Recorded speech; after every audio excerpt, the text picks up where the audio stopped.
Hi everyone. सो इस video में हम लोग दिख रहे हैं हेरन बूट सी डी इमेज का एक ओवरव्यू।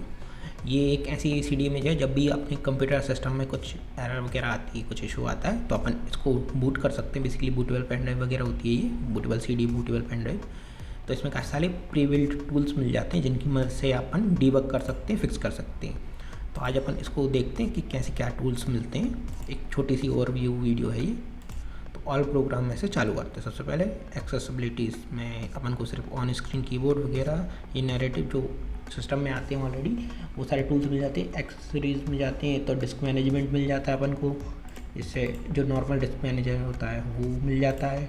इसके अलावा अपन को एक्सप्लोरर भी मिल जाता है, जिससे अपन एक्सप्लोर कर सकते हैं अपने कंप्यूटर को पूरी तरीके से, ठीक है। और इसके अलावा अपने पास एक्सेसिबिलिटी में स्नैपिंग टूल, नोटपैड ये मिल जाते हैं। रजिस्ट्री एडिटर मिल जाता है, जिससे आपकी कुछ रजिस्ट्री फिक्स करनी हो तो वो कर सकते हैं। एडमिनिस्ट्रेटिव टूल्स, जो बेसिक टूल्स होते हैं वही, जो कंप्यूटर में बेसिक टूल्स आते हैं वही आती हैं। System property, information, sound, registry editor, ये सब। फिर ये आता है BCD-MBR टूल्स। अब इससे क्या होता है, जो बूट मेन्यू एंट्री में, अगर आपने कभी देखा हो कभी बूट मेन्यू एंट्री चली जाती है या फिर दो हो जाती है, जब आपने डुअल बूट किया होता है, तो आप डुअल बूट के लिए उबुंटू वगैरह को तो हटा देते हो, बट उसकी एंट्री रह जाती है। तो उसको कैसे ठीक कर सकते हो, आप यहाँ से एडिट में जाके यहाँ से इरेज कर सकते हो। अभी यहाँ पे सिर्फ विंडोज़ 11 है, क्योंकि यहाँ पे अगर उबुंटू डालता था मैं, यहाँ पे उबुंटू भी लिखा था, तो अपन ईजिली उसको रिमूव कर सकते हैं। ऐसे डिलीट कर दिया और सेव कर दिया तो सेव हो जाती है वो।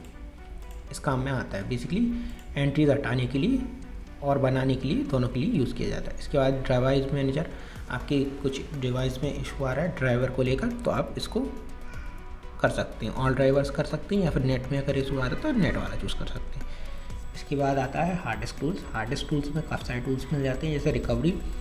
कभी अपनी हार्ड डिस्क या SSD में से कुछ रिकवर करना हो तो आप ये वाले टूल्स को यूज़ कर सकते हैं। फोटोरैक, विक्टोरिया, रिक्यूबा, काफ़ी सारे टूल्स मिल जाते हैं।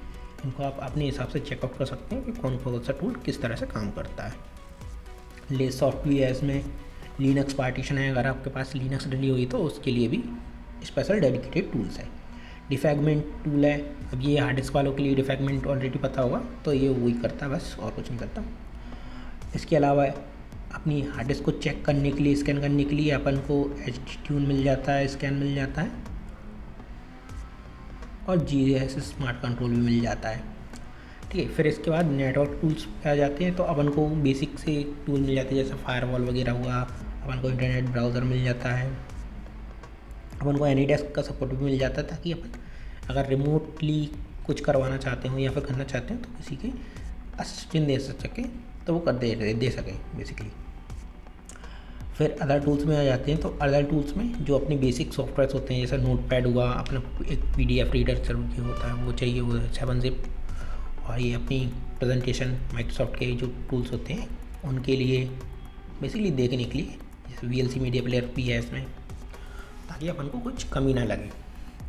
और पावर सेल मिल जाती है अपन को, PowerShell, Windows PowerShell SE version भी मिल जाता है और नॉर्मल वर्जन मिल जाता है। रिकवरी मिल जाता है, रिकवरी टूल विक्टोरिया। और फिर आता है रिमूवल टूल। अब रिमूवल टूल में सबसे पहले विंडोज़ XP बर्नर मिल जाता है। बेसिकली इससे क्या कर सकते हो, आप CD बना सकते हो। अगर CD बर्नर आपके पास नहीं है तो आप इसका टूल का यूज़ कर सकते हो। ISO बर्न कर सकते हो, डेटा CD बना सकते हो, वीडियो CD बना सकते हो। फिर इसके अलावा अपने को इमेज USB, अगर आपको एक ही USB की मल्टीपल इमेजेस बनानी तो वो कर सकते हो। रूफर से अपन बूटेबल इमेज बना सकते हैं इससे, यहीं से डायरेक्ट खोल के। और सिक्योरिटी में अपन को एंटीवायरस मिल जाती है। ये दोनों ऑनलाइन एंटीवायरस है। अगर आपके पास इंटरनेट कनेक्शन है तो ये डेटाबेस अपडेट कर लेंगे और आपके कंप्यूटर में जितने भी वायरसेस हैं उनको हटा देंगे।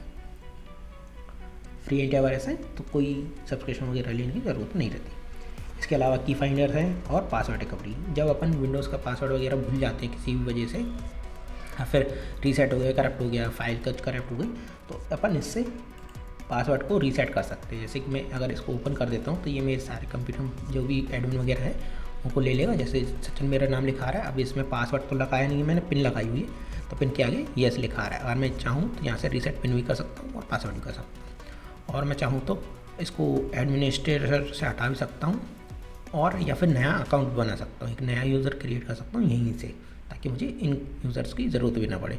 एक नया यूज़र, एडमिन यूज़र भी बना सकता हूँ। इसको हटा देते हैं।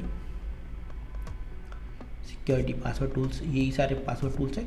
फिर स्टार्टअप में कुछ नहीं है, सिस्टम टूल्स में आ जाते हैं। तो सिस्टम टूल्स में अपन को एक्वा की टेस्ट मिल जाता है। इससे बेसिकली कीबोर्ड की काम कर रही है या नहीं, आप कुछ भी प्रेस कर सकते हो। अगर कुछ प्रेस नहीं हुआ, जैसे मेरी BN की ख़राब है तो मैं प्रेस करता हूँ तो हाईलाइट नहीं होती, तो इससे आपको पता चल जाता है कि कौन सी की ख़राब है। तो इसमें मेरी BN की ख़राब है, इसलिए ये हाईलाइट नहीं है।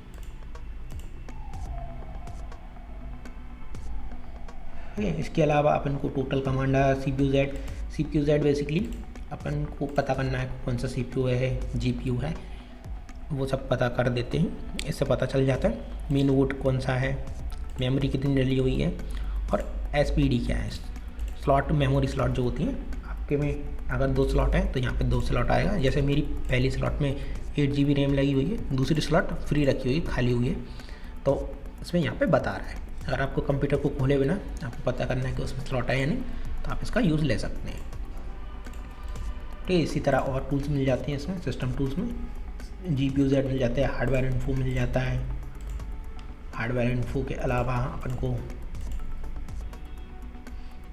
Registry, sort, speech, system internal suit मिल जाता है, टोटल कमांडर मिल जाता है, और ये बेसिक से टूल्स मिल जाते हैं। विंडोज़ रिकवरी में सॉफ्टवेयर विंडोज़ रिकवरी मिल जाती है, इसको खोल लेते हैं। ये आपकी क्या, विंडोज़ अगर चल नहीं रहो तब काम में आता है। इसको जस्ट सेलेक्ट कर देंगे, इसने डेटा कर लिख के मेरे में जो है Windows 11 डली हुई है, इसको मैं ओके करता हूँ तो यहाँ पे काफ़ी सारे फिक्सेस आ गए। क्रैश हो रही है, लोड नहीं हो रही, सही से चल नहीं रही, तो आप यहाँ पे चेक करके उस हिसाब से फिक्स कर सकते हो बेसिकली।